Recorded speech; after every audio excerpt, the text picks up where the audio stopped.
Thanks for selecting me. I started listening to you a long time ago, but about 4 months ago, I got an email and I read something about, listened to it, YouTube, and it really affected me because it reminded me, I guess I needed to be reminded that I am source energy. And when I looked at it, it actually made me cry. And so that's why I said, I guess I should start listening to more of the YouTubes, because, I believe that, when the teacher will appear when you need it. And so... Well, there's a saying that you say very well, that when the student is ready, the teacher will arrive. And that's what we're talking about.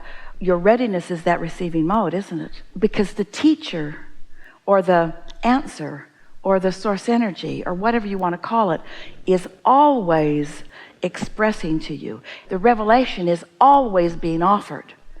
But your readiness is necessary or you don't let it in. So that's what you're just saying. I somehow got ready to hear what has been steadily coming, and I felt great relief when I let it in. That's what the tears were about. I felt relief. Yes. Yeah. So I've been doing this spirituality thing for most of my life. Yeah. And I know that my vortex is loaded. Yeah. with capabilities and potentials and creativeness. Everything is there. Big time, enough to keep you busy for 20 or 30 lifetimes. And so I'm at this point now. I asked for in my life to be a little bit less stressful and to be more settled so that I could spend more time meditating and figuring out what's happening with my life and in my vortex.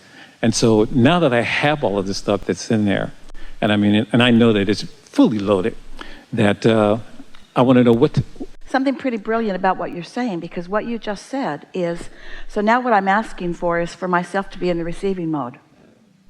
I accept that I've done all the other asking, and I accept that it's all lined up. Now, what I'm focused on, what I'm asking for, is guidance to be more in the receiving mode and more consciously aware of it. Yes. Sort of puts the last piece in place, doesn't it? Yes. Puts the last piece in place. Because, that's what it was about. I have all of this stuff, and the question was, what am I supposed to do with it now? Savor it, enjoy it, increase it, ask for more of it, acknowledge it, know it when you see it, devour it, speak about it if you feel inspired to. What am I supposed to do with what? With everything that I have in my vortex. I have all these capabilities and everything there, and I believe I've gone from thinking that, anything is possible to everything is likely. Good. So we're going to ask you a question. So what are you thinking about when you think of something that's in your vortex that now it's time for you to do something with it? You're ready to take the next step about what? For example? For example, to actually speak and actually to share what I have or share what I'm collecting and share what I've known and experienced. Like now? That would be good. Yes. Mm-hmm. Yes. You experienced it. What you said to us, we're going to say it back to you in another way because we want to get your attention about it. You've been asking and maybe not quite letting it in, and then all of a sudden you received something, you watched it, you felt differently about it, and you let it in. That's just how it happens. And so in the same way that experience came and it felt inspired and you felt well-being as a result of it, felt progressive and beneficial and productive, so to speak. So this is the way everything that is important to you along your path that you just asked for will come to you. It's coming so fast. So many different revelations all the time, and so many different explanations about all right, now what we're hearing work. Just a little bit is, instead of satisfaction about that, a tiny little bit of overwhelmment. It's coming so fast. Did you mean too fast? No, I mean so fast that I feel that I'm not letting it go, not spreading it as fast as I should be fasting it. So fast that I'm beating up on myself a little bit, like maybe I'm not doing something right. And is that satisfaction or dissatisfaction? Well, that's a dissatisfaction. So make it satisfied.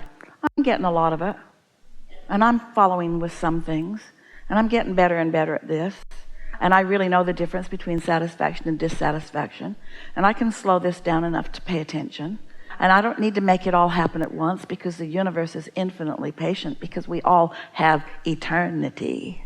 The universe is so patient, not trying to get anything to happen this red hot minute.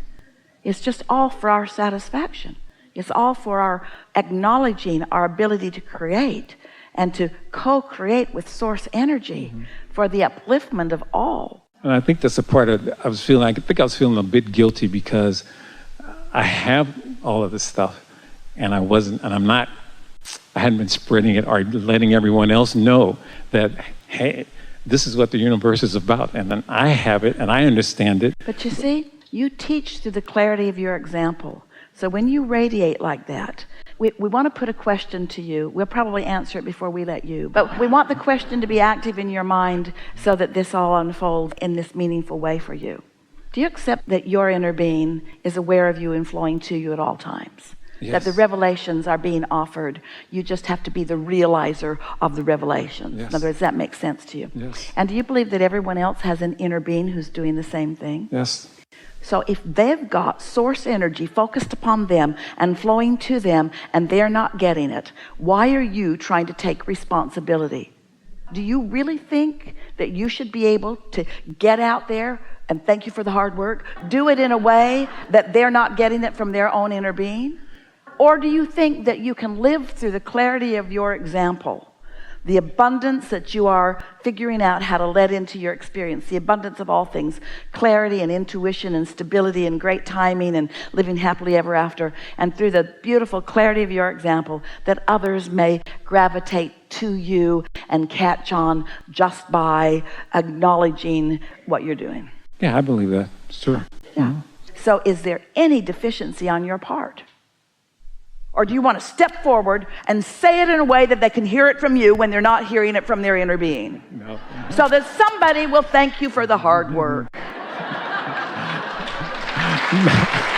No, that's not it. No, I've already seen that, because I mean, a long time ago, 40 years ago, I went on this tour around the country, 9,000 miles, stumping for the coming revolution in higher consciousness. And here it is. I see it. And so I saw the process, saw what I did, and I see the results of it now. I'm not expecting any accolades or pats on the back for it. I enjoyed seeing it, the way that it happened. Those accolades or pats on the back come because you rendezvous with a thought that your inner being is thinking about same thing at same time, and you feel the exhilaration that your inner being is feeling.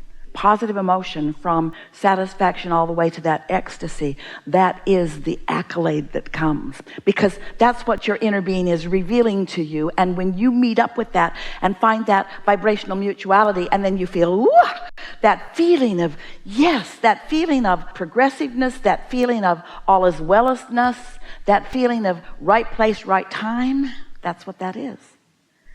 There is a thing that gets out of whack with so many humans that goes sort of like this. I want to get enlightened so that I can help others get enlightened. I want to discover the path so that I can lead others to the path. And of course, there's nothing wrong with that intention. You put that into your vortex. But you might want to add to that, I love finding my path. And through the clarity of my example of my finding my path, I'd like them to find their path. But I don't want to define what their path is. I don't want to even have an opinion about what their path is. I want to be like their inner being who is reveling in what they've carved out and in their ability to find alignment with what they've carved out. I think I've gotten to that point where I accepted sure. everyone. I mean, and I know that everyone's different, and I accept everyone for what they are, the path they're on, because I know that we're all different. And so what is the little piece of dissatisfaction? Can you verbalize it? I'm living so well. Is this true? The weller I live, the more I wish it for all. The more I revel in the deliciousness of connection and life and source and creativity, the more I want it for everyone. And I want it so much for some of them that won't let it in. And we say, sounds like a little dissatisfaction to us.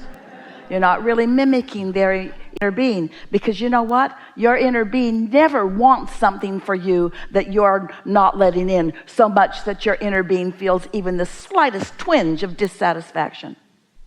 Your inner being never goes there. That's why the light's always on for you.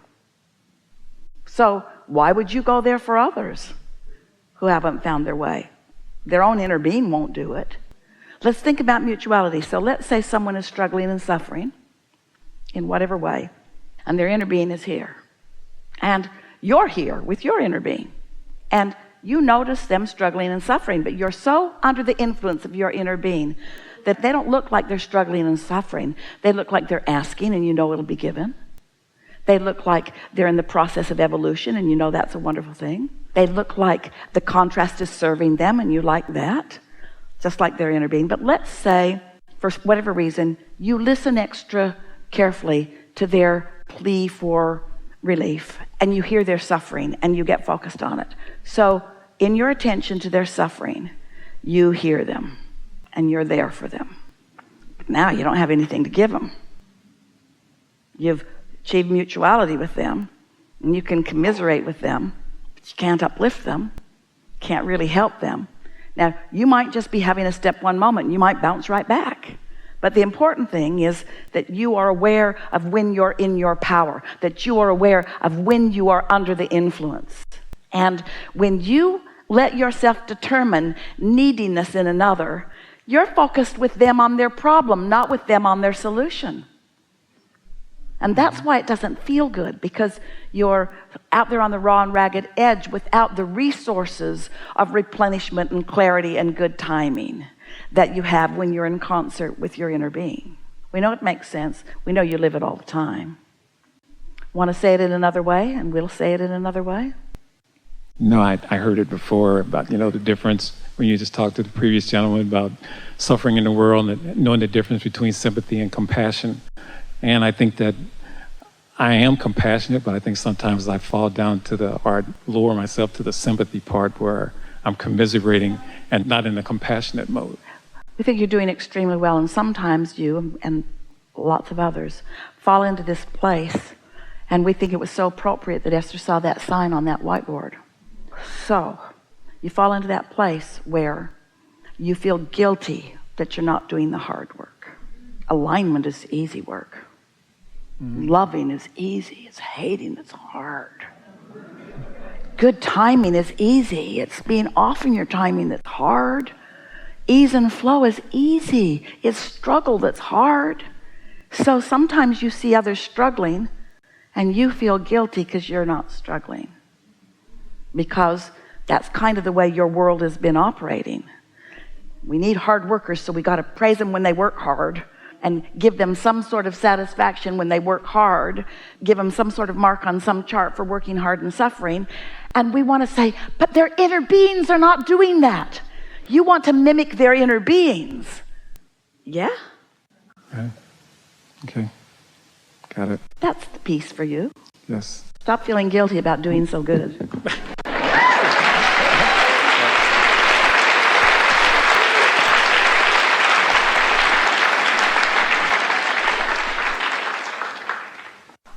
We've enjoyed this interaction more than any words can explain to you.